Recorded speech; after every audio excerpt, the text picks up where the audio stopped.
হ্যাঁ আজিজ, রোগী কি অজ্ঞান করা হয়েছে? অপারেশনের জন্য কি সবকিছু প্রস্তুত আছে? আমি কি রেডি হয়ে আসবো? জি স্যার, রুগী অজ্ঞান আছে, অপারেশনের জন্য সবকিছু প্রস্তুত আছে, আপনি রেডি আছেন? আচ্ছা ঠিক আছে, আমি রেডি হয়ে আসতেছি তাহলে।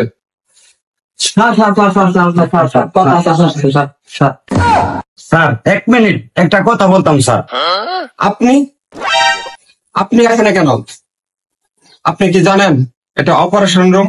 অপারেশন রুমে কাউকে অ্যালাউ করা যায় না। আপনি কি জানেন আমি একজন সার্জন? আপনি কার অনুমতি নিয়ে ঢুকছেন এই জায়গায়? স্যার একটা কথা শুনুন আগে, আমরা তো গরিব মানুষ, আপনি তো কাটনি, মানুষ কাটা আর চুল কাটা তো একই কথা। অপারেশনের পরেই তার বিয়া, চুলটা একটু কাটে দেন না স্যার। এটা কি অপারেশন থিয়েটার নাকি বিউটি পার্লার?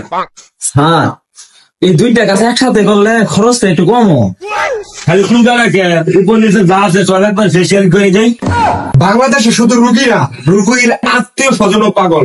এই জন্য আমি বাংলাদেশে থাকতে চাই না। ডিসকাস্টিং।